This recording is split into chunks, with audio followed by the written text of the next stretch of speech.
पुलवामा के अवंतीपुरा से आ रही है, जहां पर आतंकियों ने एक एसपीओ और उनकी पत्नी की हत्या कर दी है। बताया यह जा रहा है कि आतंकियों ने घर में घुसकर ताबड़तोड़ फायरिंग की, जिसमें एसपीओ और उनकी पत्नी की हत्या हो गई है।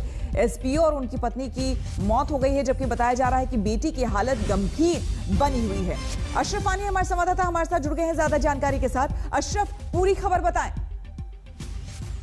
श्वेता, ये घटना कल देर शाम की है। त्राल इलाके में ये घटना घटी है, जहां पर फयाज अहमद, जो कि जम्मू कश्मीर पुलिस में बतौर स्पेशल पुलिस ऑफिसर काम करते थे, उनके घर में आतंकी अंधाधुंध गोलियां चलाते हुए घुस आए और वहां पर परिवार के 3 सदस्य, जो फयाज अहमद, उनकी पत्नी और उनकी बेटी को गंभीर रूप से घायल कर दिया। फयाज अहमद तो वहीं मौके पर ही उन्होंने दम तोड़ा, जबकि उनकी पत्नी ने अस्पताल में दम तोड़ा और उनकी बेटी जो है उसकी हालत गंभीर है और उनका इलाज श्रीनगर के एक अस्पताल में चल रहा है। ये घटना कल शाम की घटी है। इसकी जिम्मेदारी जो है टीआरएफ, जो कि रेजिस्टेंस फ्रंट जम्मू कश्मीर में नया संगठन बना है लश्कर की मदद से, उसने इस हमले की जिम्मेदारी दी है।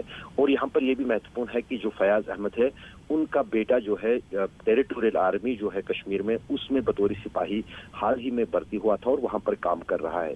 फिलहाल इस हमले के बाद जो है सुरक्षा बलों ने साझा तौर पर पूरे इलाके की घेराबंदी कर दी है और धरपकड़ जारी है उन हमलावरों के खिलाफ जिन्होंने ये कायराना हरकत जो है अंजाम दी है पुलवामा जिले में।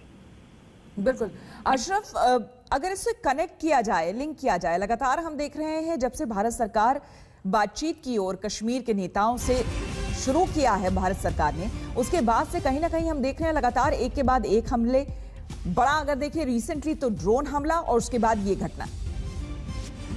बिल्कुल श्वेता, दरअसल लगातार पिछले कुछ हफ्तों से और खास तौर से पिछले कई दिनों से बहुत तेजी आई है आतंकी वारदातों में जम्मू कश्मीर में।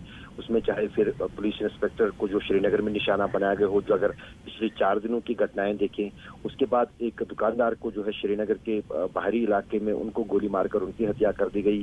कई सारी जगहों पर सुरक्षा बलों पर फायरिंग की गई और उसके बाद जो है पुलवामा का, जैसे आपने कहा, कल जिक्र किया और आज, और माना जा रहा है कि कहीं ना कहीं जो है गर्मी का मौसम आया है और जो आतंकी संगठन जम्मू कश्मीर में है वो और सक्रिय होने लगे हैं और लगातार पाकिस्तान की तरफ से कोशिश हो रही है कि दबाव जो है आतंकी घटनाओं में तेजी लाई जाए और दबाव देश पर और भारत पर बढ़ाया जाए कि कश्मीर में जो है हालात सामान्य नहीं है।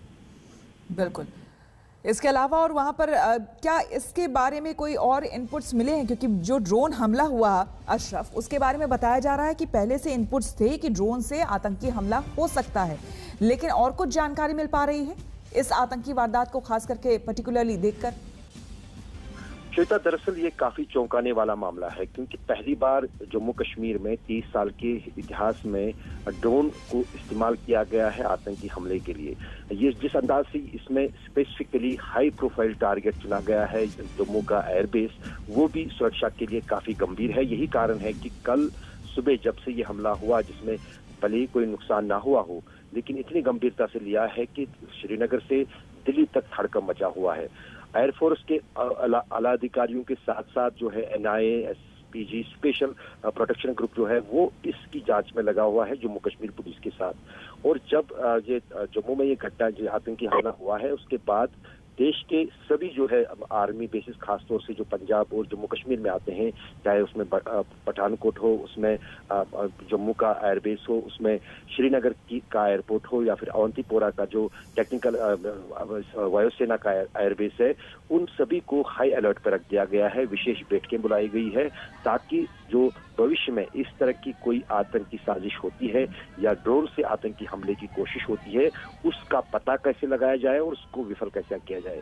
क्योंकि यहाँ पर जो नया ये ट्रेंड एक शुरू हुआ है, पहले तो हथियार डालने के लिए ड्रोनों का इस्तेमाल सीमा पार से होता था, उस पर काफी जो है चौकसी बढ़ाई गई थी बॉर्डर और सीमावर्ती इलाकों में, और अब जिस अंदाज से आईडी का इस्तेमाल ड्रोन से हुआ है, ये कहीं ना कहीं काफी गंभीर है और काफी घातक भी हो सकता है। बिल्कुल, बहुत बहुत शुक्रिया आपका अशरफ तमाम जानकारी के लिए। हम रुकेंगे यहाँ पर एक छोटे से ब्रेक के लिए, बने रहे हमारे साथ, देखते रहिए आज तक।